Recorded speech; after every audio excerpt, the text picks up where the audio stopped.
Hey guys, we're going to take a look at Freeman's new micro pinner. It's model number PP13823, and it's a 23 gauge headless pinner. Uses brads or wires up to 1 3/8 inches, all the way down to 5/8 of an inch. Alright, so let's take a close up look at this thing. Alright, so in the case here, it comes with a bottle of oil that has a spot in the case that it'll fit on the top. You got the manual. Comes with a desiccant pack that I left in here just for the heck of it. An extra tip. The gun itself. And then it's got a spot for nails. I bought these separately. Just a starter pack of a bunch of different lengths. All the way from 3/8 and a half, which I can't use, and then 5/8 through 1 3/8. So this is like $12 or something to get you started. And once I figure out the lengths that I use the most often, I'll probably buy, a couple thousand of that exact length. So the case is great. You can store pretty much everything you need in it except for your compressor. And it's a nice little extra, so you don't have the bare gun just lying around.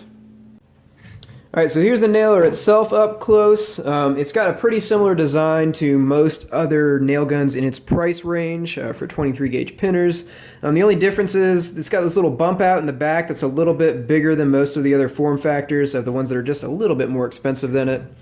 It's got pretty much the same nose as all of them. You've got your two socket head screws right here that you can just put an Allen wrench in and pop this off to clear jams. You've got a nose guard right here so you don't damage your work pieces. This is just plastic. It comes with a spare. The magazine is really high quality. It's milled aluminum and it's spring loaded. So you just gotta hit this little catch right here and it pops open. And you can see I've got 1 3/8 inch pins in here right now. These are Grex, and I have not had any misfires at all or any jams with them so far. Shot a couple hundred through it already. I'm planning on doing quite a bit more. And then right here you can see the magazine is super high quality. This is milled aluminum. And it's got these little pins that kind of, they're a little bit spring loaded, so whatever length of nails you put in, they'll support it and go ahead and push it for as high as they go. So you can see if you put these in here and push this up, all of those pins retract. So if you had a shorter one, these ones on the outside would not retract and they'd keep the nails from slipping out. And it's super easy to load. You just got to make sure you get the nails flat against that rail and it pops right in. So on this side, we've got a little belt clip. I'm actually going to take this off. You can take it off just by putting an Allen wrench down there and unscrewing it. On the back, you've got a nice little rubberized dust cover for the air inlet.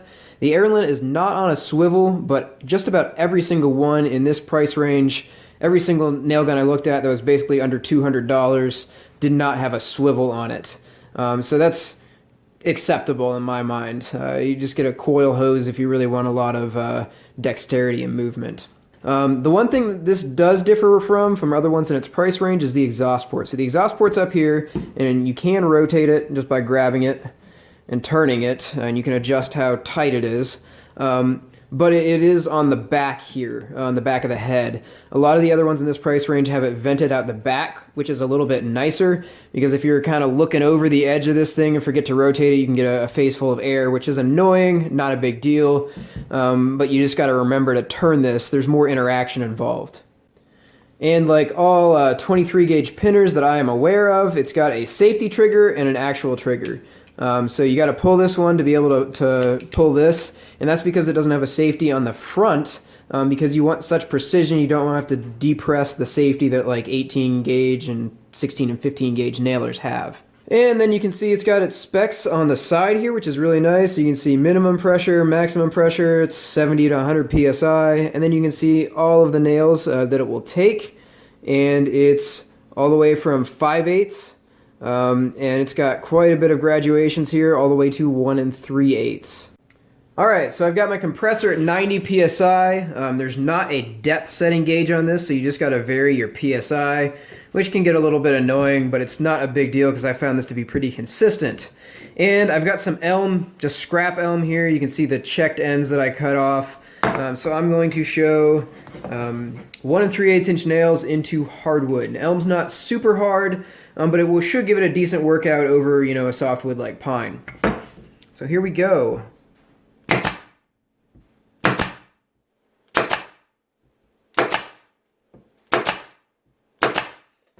And you can see it's having no problem sinking any of these. It's not leaving a hole other than the size of the nail. It really, really, really works well. It's buttery smooth. Haven't had any jams with it so far. And I'll go ahead and shoot quite a few more nails with this. And we'll get to precision in a little bit.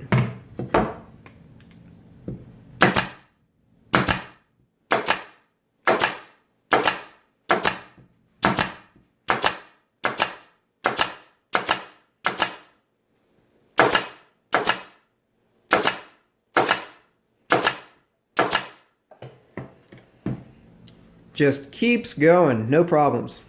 Alright, so when I was taking those 1 3/8 inch nails out, I did notice there was one left in the magazine that peeled away from the other ones. So I'm going to see if I can get to it, because I can't get to it from the magazine side. This is the first time I've taken this off. Looks like there are some lock washers on here, so be careful of that when you remove these. I don't know if I actually had to remove them or just pull them off. And here's that offending nail. And of course, I just made it worse by not grabbing it the first time. I might have to get some tweezers in here because of my ineptitude. Alright, can't find my fine tip tweezers, but let's hope a toothpick is... Oh, come on. There we go. So, there we go. If I grabbed that the first time, it wouldn't have been an issue, but I fumbled it. But it came out easy enough. And we'll just go ahead and slide this back on and tighten it back down. Pretty simple to clear jams. And like I said, it wasn't exactly a jam.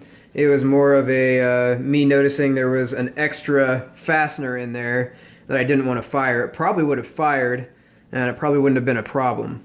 Alright, so I figured I'd have some fun with the accuracy test and see if I can nail some matchsticks to some pine. And these are, I'm going to use 5/8 inch since that's the shortest we've got here. And they shouldn't sink all the way through this. And just a note, these are the Grex nails, and they're 5/8, but they're about between a 32nd and a 16th shy of 5/8, so it's actually under the spec for this gun, but I think it'll still fire it. And since these don't have heads, always pay attention to the arrows and which way those are pointing. Alright, so can it have the accuracy to nail a matchstick to a board? Well, I split it there. That one went in good. So that is pretty impressive to me. If I can get that level of accuracy from a pinner, I don't think I'll ever be nailing matchsticks to something. But hey, if I want to, I can. And I halfway pulled the trigger on that. That wasn't the gun doing something weird. That was me being an idiot. So it definitely has a ton of accuracy, and I haven't been working with this thing terribly long. I've just been, you know, slamming nails in over and over again to make sure it's not going to jam on me. But you can see it's capable of some really delicate work. I'll just go ahead and shoot the rest of this string of nails in there.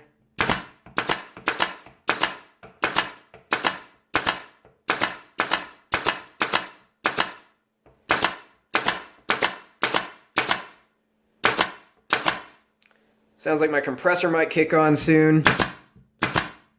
This doesn't use much air at all, though.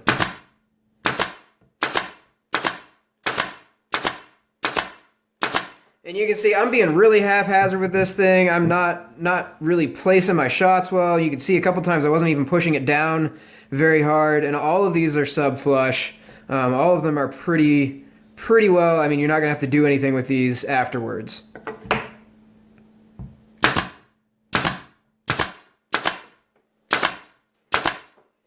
And I could probably back off the pressure a little bit. I think I've got it a little bit deep set here. None of them have come through. but if you're doing something that's got a really delicate finish, you might want to just back it off a little bit. This is on 90 psi, it's almost maxed out. And since we were driving 1 3/8 inch into hardwood earlier with it at 90 psi, you can definitely probably back it off for these little 5/8 pins into pine.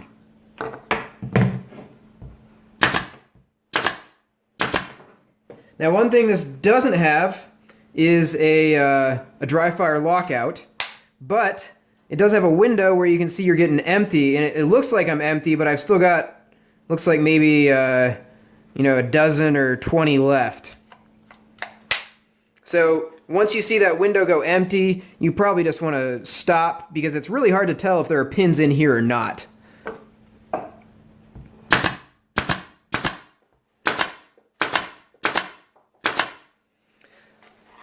The one thing that does bug me a little bit, this has a 100 nail capacity, and I don't think it'll actually close on 2 full. Oh, it does. Okay, never mind. I take that back. I'm pretty sure I read in the manual it was 100 nail capacity, but you can see I loaded a full another, collated set of nails on there, with some still in there, which is kind of a big deal that I'd want to be able to do if I'm going through a lot of these, is be able to not have to run it empty and then add another one of these or break one of these and put it in. You can just put a full one in when you've got a few left. So looking at the price tag of this, it's $99. You get the case that comes with it. Comes with some oil. Comes with the Allen wrenches you need for doing all of the adjustment settings. I think this is a pretty good deal.